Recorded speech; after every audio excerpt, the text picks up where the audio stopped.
Most people think that some people are just born smarter, that intelligence is fixed, that the gap between a powerful mind and an ordinary one is genetic, written in the code before you had any say in the matter. The Stoics thought this was one of the most dangerous beliefs a person could hold, and modern psychology is starting to agree with them. Because here is what the research actually shows, and what Marcus Aurelius demonstrated through 20 years on the throne under conditions no ordinary mind could have survived. The habits of an extraordinarily powerful mind are learnable. They are buildable. They are available to anyone willing to practice them consistently. Today, I am going to show you 5 of them. These are not the habits you have heard about 1,000 times. These are the ones that almost nobody practices, and that make the most dramatic difference in how a mind actually functions under pressure. Let's begin. Habit 1. They sit with discomfort instead of escaping it. Here is a test. When was the last time you sat with a difficult thought, a fear, an uncertainty, an uncomfortable truth about yourself or your situation, without immediately reaching for something to make it go away? For most people, the answer is almost never. The phone is right there. The feed is always available. The mental escape hatch is permanently open. The Stoics identified this as one of the primary ways that ordinary people keep themselves ordinary. Not lack of talent, not lack of opportunity. The unwillingness to sit with discomfort long enough for it to teach them something. Marcus Aurelius wrote, "The impediment to action advances action. What stands in the way becomes the way." But notice what that principle requires. Before the obstacle can become the way, you have to sit with it long enough to understand what it actually is. Most people do not do that. They encounter the obstacle and immediately start looking for the escape route. The Stoic with a powerful mind does something different. They stay. They look at the difficult thing directly. They ask what it is actually telling them. And in that willingness to remain present with discomfort, they develop a quality of mind that the escape artists never will. The practice, today, when discomfort arrives. In any form. Wait 5 minutes before reaching for the escape. Just 5 minutes. Sit with it. Ask what it is telling you. The mind that can do this consistently is a fundamentally different mind from the one that cannot. Habit 2. They question their own thinking, regularly and rigorously. Epictetus said, "It is not what happens to you that disturbs you, but your judgment about what happens to you." Most people accept their own judgments as facts. The thought arrives. This is dangerous. This person is untrustworthy. This situation is hopeless. And the mind treats it as accurate reporting rather than interpretation. The Stoics, with the most powerful minds, were relentless self-interrogators. They did not accept their first interpretation of any situation. They asked, "Is this actually true? Is this my fear talking, or my observation? What would I say to a friend who told me they were thinking this?" Marcus Aurelius did this in writing. His meditations are full of him arguing with himself, catching a judgment, examining it, revising it, sometimes releasing it entirely. That habit, the habit of questioning your own thinking before acting on it, produces a mind that operates on accurate information rather than on the distortions that unchecked emotion and habit produce. The practice, once a day, take one belief you acted on today and ask, how do I know this is actually true? Not to paralyze yourself with doubt. To build the habit of examining your own thinking rather than simply being carried by it. Habit 3. They observe before they speak. Zeno of Citium, the founder of Stoicism, is credited with one of the most practical observations in the history of philosophy. We have 2 ears and 1 mouth, and we should use them in that proportion. Most people speak to think. They process externally, producing words before the thought is complete, filling silence with sound, reaching conclusions out loud before they have had time to reach them internally. The Stoics, with the most powerful minds, reversed this. They processed internally first.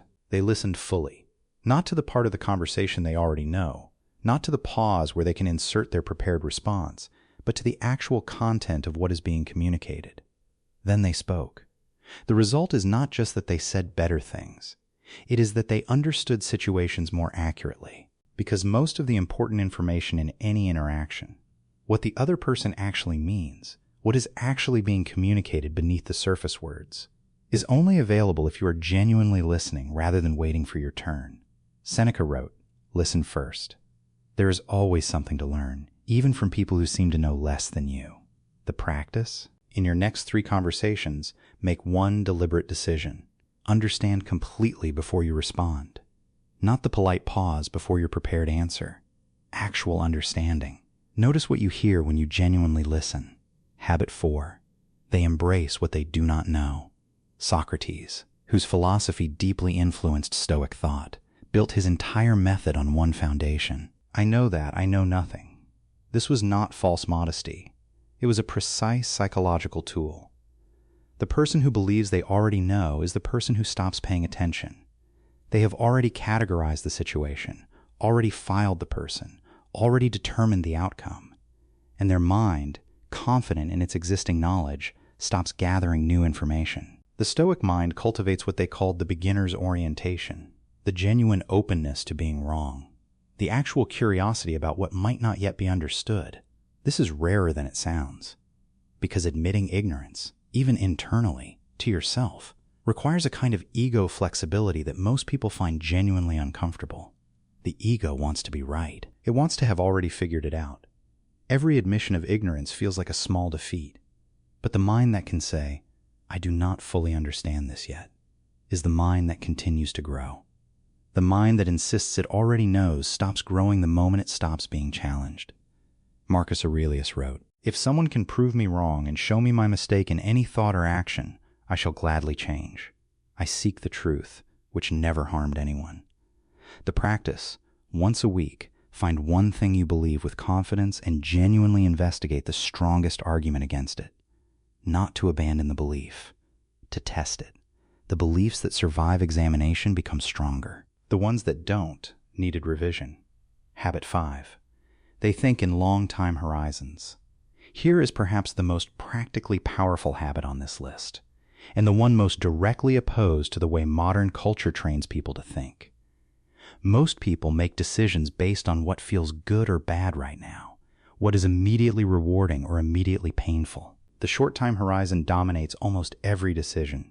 The Stoics trained themselves to think across much longer spans. Not just this week, this year. Not just this year, this decade. Not just this decade, this life.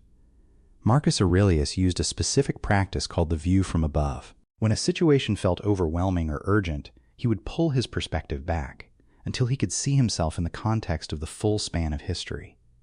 In that view, almost nothing that felt urgent remained urgent. Almost nothing that felt catastrophic remained catastrophic. What did remain? The things that actually matter across long time horizons. Character, relationships, the quality of the work, the consistency of the practice. Seneca wrote, What difference does it make how much is put away in a man's safe or in his barns? How many head of stock he grazes or how much capital he puts out at interest? If he is always after what is another's and only counts what he has yet to get, never what he has already. The short-time horizon produces anxiety, reactivity, and the constant pursuit of what is not yet in hand. The long-time horizon produces clarity about what actually matters and the patience to build it correctly. The practice. Once a week, take your most pressing current concern and ask, will this matter in 5 years? If yes, invest your best energy in it. If no, invest proportionally less. Use the long-time horizon to correctly allocate your attention. 5 habits. One principle underneath all of them. The powerful Stoic mind is not more intelligent in the raw sense. It is more disciplined in how it processes what it encounters. It sits with discomfort instead of escaping. It questions its own thinking instead of assuming. It observes before it speaks. It remains genuinely open to being wrong.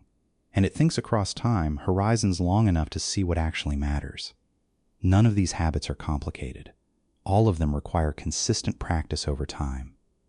Marcus Aurelius did not develop his extraordinary mind through talent. He developed it through decades of daily, deliberate practice, recorded in a private journal that he never intended anyone else to read. The practice is available to you. The habits are learnable. The only question is whether you begin. Pick one habit, the one that felt most relevant to where you are right now. Practice it this week. Not perfectly, consistently. That is where it starts. If this gave you something useful, subscribe. Philosophy and psychology every week. No motivation, no fluff, just what actually holds up.